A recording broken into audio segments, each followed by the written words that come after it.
सन 1975 मार्च की एक सुबह 8 साल का रिचर्ड ओकॉनर रोज की तरह अपने स्कूल जा रहा था। बीच रास्ते में उसे एक ऑफिसर ने रोका। ऑफिसर ने उसे अपनी गाड़ी में बिठाया और ले गया।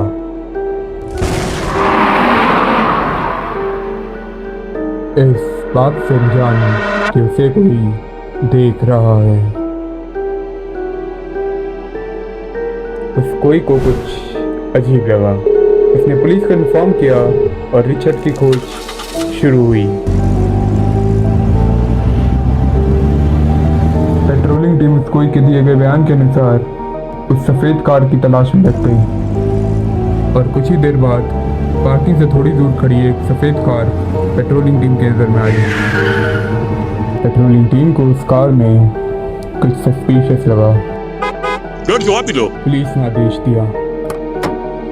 17 साल का डेविड ब्राउन गाड़ी से बाहर उतरा, लेकिन गाड़ी के अंदर का माहौल कुछ खौफनाक था।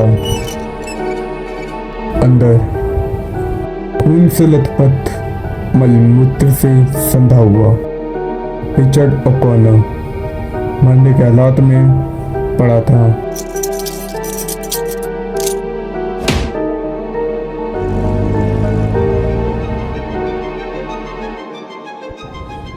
ये शुरुआत थी शैतान के पैर फैलाने की।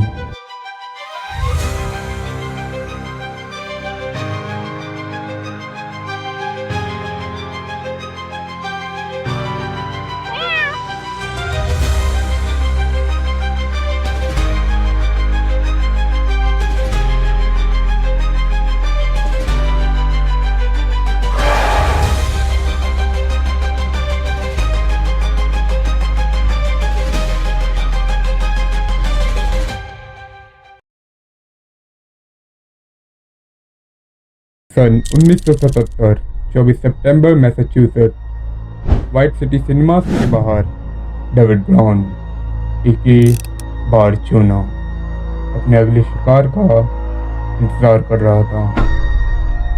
दो लड़के जो उसी फिल्म थिएटर से बाहर निकल रहे थे।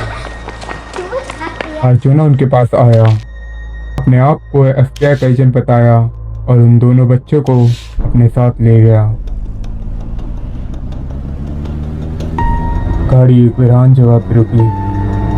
170 किलो का भार चोना उनमें से एक लड़के की छाती पर बैठ गया और कूदने लगा जब तक वो लड़का मर नहीं गया। उसने उसे गाड़ी से बाहर फेंका और दूसरे लड़के को गाड़ी की डिक्की में बंद कर दिया। और वो भी इस बात से अनजान था कि वो लड़का भी जिंदा है। उस बच्चे को जल्दी ही रेस्क्यू कर लिया गया। पुलिस ने बार्जोना को अरेस्ट किया और दूसरे बच्चे को सही सलामत बचा लिया। बार्जोना को अटेम्प्ट टू मर्डर और किडनैपिंग के केस में 18 से 20 साल की जेल हुई, मगर उसकी दिमागी हालात को देखकर उसे ब्रिजवाटर स्टेट हॉस्पिटल में भेज दिया गया। कुछ साल बाद साइकोलॉजिस्ट और डॉक्टर ने उसे सोसाइटी के लिए नो मोर थ्रेट डिक्लेयर कर दिया। सन 1991 जुलाई बार्जोना को रिलीज किया गया। एक महीने बाद ही अगस्त में एक सुनहरी शाम 7 साल का बच्चा गाड़ी में खेला अपनी माँ का इंतज़ार कर रहा था। उसी दौरान शैतान की नज़र उस पर पड़ गई। बार्जोना जो लगभग 125 किलो का था, उसने गाड़ी का दरवाज़ा खोला या खुलवाया और उस नन्ही सी जान की छाती पर बैठ गया। समय रहते बच्चे की माँ ने बार्जोना को देख लिया और बच्चे की जान बच गई। इस सब के बाद भी कोर्ट ने बार्जोना को सिर्फ 2 साल प्रोबेशनरी पीरियड में रहने की सज़ा दी। सिर्फ 2 साल प्रोबेशन।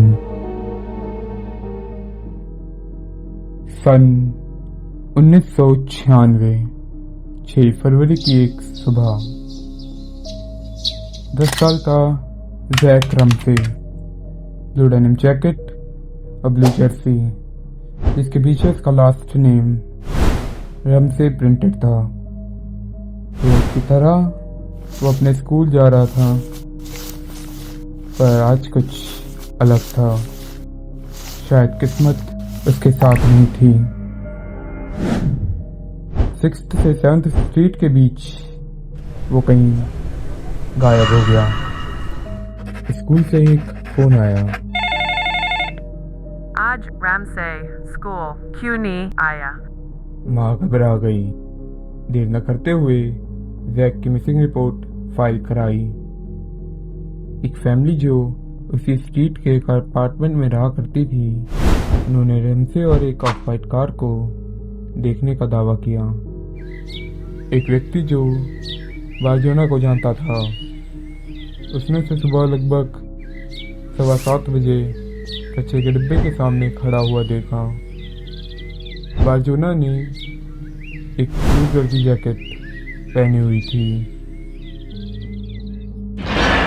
ये सब बिली बिलुस्की के हाथ में चला गया, एक बेहद ही एक्सपीरियंस्ड, रिस्पेक्टेड और डेडिकेटेड डिटेक्टिव।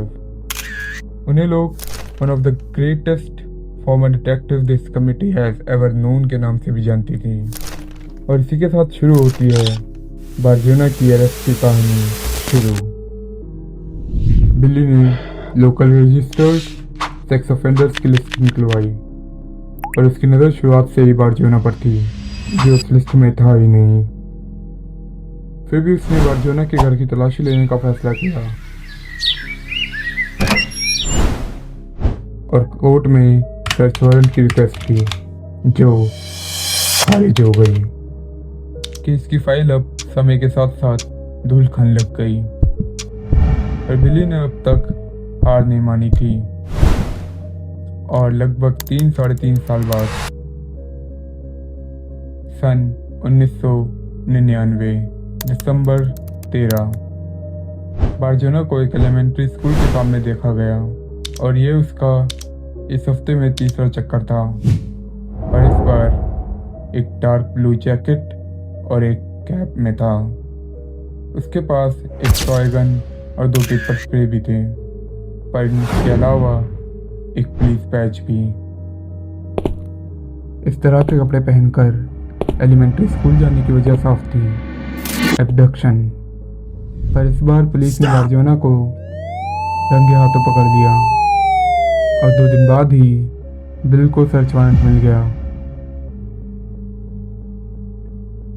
तलाशी के दौरान 2 कोट, जिसमें से एक पे पुलिस बैच लगा हुआ था, एक और टॉय बैच, एक स्टन गन, एक सिक्योरिटी इन्फोर्समेंट कैप, किचन की सीलिंग पर एक पुली जिस पे शायद वो, इसके अलावा एक लिस्ट, लेक वेबस्टर, जिसमें कुल 22 बच्चों के नाम थे, जैक को मिला के।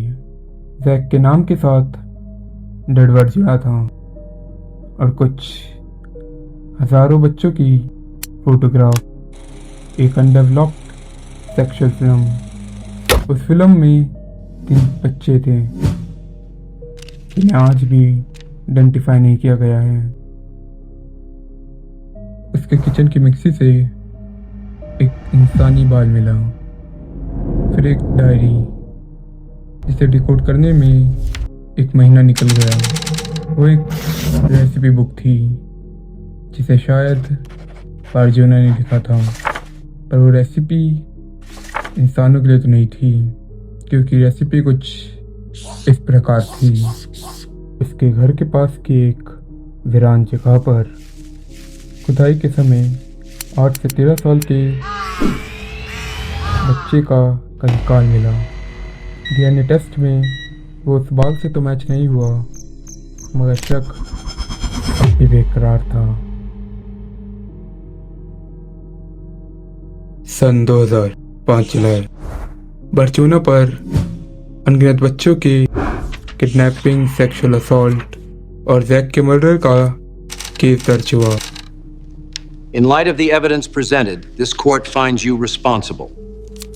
कोर्ट ने उसे 130 साल की जेल की सजा सुनाई और आखिरकार शैतान को उसकी सजा मिल ही गई। 2008 में बार्चोना की डेथ हो गई। जैक का ना ही मरने का सबूत मिला, ना ही जिंदा होने का। उसकी माँ आज भी उसका ब्रिजवाटर में इंतजार कर रही है। वो आज 29 से 40 साल का होगा, पर क्या वो आज भी जिंदा है?